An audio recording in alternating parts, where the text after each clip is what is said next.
Hello there, and welcome to the Bearded Peacock. It's my channel where we talk all things Leeds United. I'm, of course, George. Welcome on to the channel, everybody.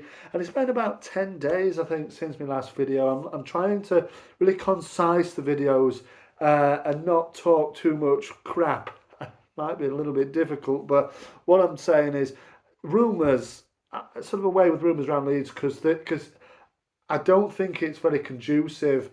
The 49ers do business very quietly. I know odd bits are here and there coming out, and this is what we speak of when we need to. Obviously, when the season's kicks in, you can be sure I'll be, doing my usual stuff. Hopefully, trying to get some guests on the podcast as well, on the channel as well, so people can enjoy interviews and stuff like that with various different people representing various different teams. So that's what I'm trying to implicate in this season. And when the season starts, you will have more content from me coming. I'm just, like I said, trying not to focus too much on the rumours that are really hitting and starting to hit a little bit more over the last week or so, haven't they? Didn't get the goalkeeper, did we? I think Napoli have got the big man, haven't they? Milinkovic Savic. I think that's nearly done. We're still going for a goalkeeper, but we're not talking about the defence and the goalkeeper today. It's more the attack, the things that people like to see. The top end of the pitch, the exciting part of the pitch for many of us, particularly myself. I do see the offensive, the offensive side as the more exciting. Of course, it is. That's where the goals are, and it is an attack we're talking about today. Mr. Igor Paixao, the Brazilian, is the man on my lips, the man on everybody's lips over the last couple of days. It came, out a few days ago by relatively credible sources. I think this is definitely a man that Leeds are looking at is Paixao. Of course, Graham Smythe of the YEP came out and said it that, yeah, Leeds are presenting him the project, if you like, and saying, hey, do you want to come to Leeds? He did say Marseille. The French side were also involved in conversations for Paixao, but I don't think they've got maybe the financial might that Leeds have coming into the Premier League now. Premier League football for him. Paixao is very much a follower of Rafinha, which might sway in our favour. Obviously, if he's in conversations with Rafa, he'll obviously probably speak to him about Leeds, so that will definitely go in our favour because Rafinha, as we know, absolutely loves Leeds and loves Leeds United. So that will definitely go in our favour. I think Paixão does look up to Rafa, who is, of course, the Brazilian man on everybody's lips at the moment, isn't he? He's very much in the conversation for the Ballon d'Or. Brazil's sort of talisman, well, one of them, definitely. Barcelona's go-to guy, isn't he? I think he's a captain, is he? It definitely is at times the captain. Very much a talisman for them. So he is the man of the moment, the Brazilian man of the moment, and Paixão aside him as an influence. Not capped by Brazil. I think he is capped at youth level for Brazil, but when you're playing in the offensive positions for Brazil, there's always going to be talent, talent amundo, isn't there? It's an array of talent they've got there, really. I know Ancelotti's got his work cut out at the moment with the Brazilian national side, but they're on the way back to greatness. I think they've got a lot of young up and coming players, that could potentially, see them to greatness again. So Paixão definitely got this work cut out. He is 24, so he is, or 25, I think, just turned 25 a couple of weeks ago. He is the similar age to Rafinha when he signed for us from Rennes back in October 2020. And for me, this has a lot of parallels with this deal, coming back into the Premier League as we did when Rafa signed for us in 2020. Coming back into the Premier League now as we are, and Paixão could be that excitement, that little bit of flair, Brazilian flair that we saw Rafa bring to us in that season. Maybe Paixão could bring it in this season also. I won't put it past him. Will be a hefty fee if Leeds are to get him. Would be around about 35, 40 million pounds. Potential. I don't think Feyenoord, the Dutch side who he's currently playing with, will let him go for any cheaper than that, really.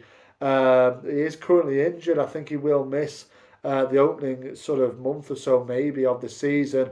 But I think Rafa. It was similar to Rafa He came in October, we'd started in September, and he took a little bit of a while to get into it. And then once he did, he was absolutely unstoppable, really, more often than not. I'm sure Paixao would have a similar kind of, way of coming into the side after being injured for a little bit and then coming in, hitting the ground running and making the fans stand up and say, hey, how on earth did we manage to get this guy? Because that's certainly what their feeling was when Rafa started up, wasn't it? When he clicked into gear, you're kind of thinking, wow, how did we manage to secure this fella for what was it, 17 million or something like that? Obviously, inflation and years go by and everything like that. It's going to be more for Paixao, but Feyenoord, it could go sadly the other way. Maybe Sinisterra obviously came from Feyenoord, and he didn't really hit the ground running at all. But I think there's that bit of Brazilian magic, um, that you do really see and think, wow, this is really something. 16 goals last season in the Eredivisie, 10 assists. I have been following for a little while actually. He had a little thing going with the Eredivisie a few years ago, and I know he's played 3 years in Feyenoord now since joining them from Brazilian side Curitiba. Did have one season in Serie A. We talked about it last time. I love my Brazilian players. Curitiba, he first started with them, started in Serie B, the second division. Then they got promoted, and he played a season in Serie A before joining Feyenoord. He's got Champions League experience, Europa League experience, very much experience at 24 years old. It would be a very, very, very exciting signing for me. A, a sledgehammer, it seems, of a right foot when he's ready for it. Likes to cut in from that left hand side, bend the ball in the bottom corner. He can score all sorts of goals, headers as well in there. Very much an exciting signing. Should we get it over the line? He can play on the right as well, so there's no issues there. I believe he could probably play in the middle if you want him to as well. A lot of these forward players can play anywhere you give them over the front line, but I think he's predominantly on the left hand side. So you would say he would start with Dan James on the right side. So it would be very much a speedy looking front line, and then you drop in a number 10. I know we're looking at potentially Christian Uche into it from Getafe, cost about 25 mil, and then Muniz, another Brazilian player, obviously playing for Fulham at this current time. He's also one that has been heavily linked in the past as well. So let's wait and see what happens with that. But Paixao looks like he's definitely on the cards. Terms are starting to be agreed. Well, discussed. We shouldn't say agreed. Terms are being discussed. Definitely one that Leeds United like and see that they can get done. It would be a statement signing for me. This up until this point, we've just made sort of, as I would call them, stocking filler signings. Most of them, I know a couple of the lads can go straight into the starting 11. Like some Biol and Goodmanson will. I think Nemitra and Bornau are definitely stocking fillers. But there you go. Paixao would definitely not be one of them. Feyenoord are playing at a decent level. Feyenoord, I do like Feyenoord. Sorry, they're a good side. Obviously managed, I think, currently still by Robin van Persie, aren't they? But yeah, let's not hold them that against them. Feyenoord, they have a good side, bring through some good youth players as well. Calvin Stengs is also a player worth noting as well. We have been in for him in the past. Will we go in for him again? I don't know. He's a number 10. But let's wait and see. But Paixao, look, give me your thoughts in the comments section below. Any Feyenoord fans as well watching, give me your thoughts on him. It would be very much appreciated. How do you think you're going to do in this current season also? But thank you very much for watching. Marching on together. I'll see you on the next one.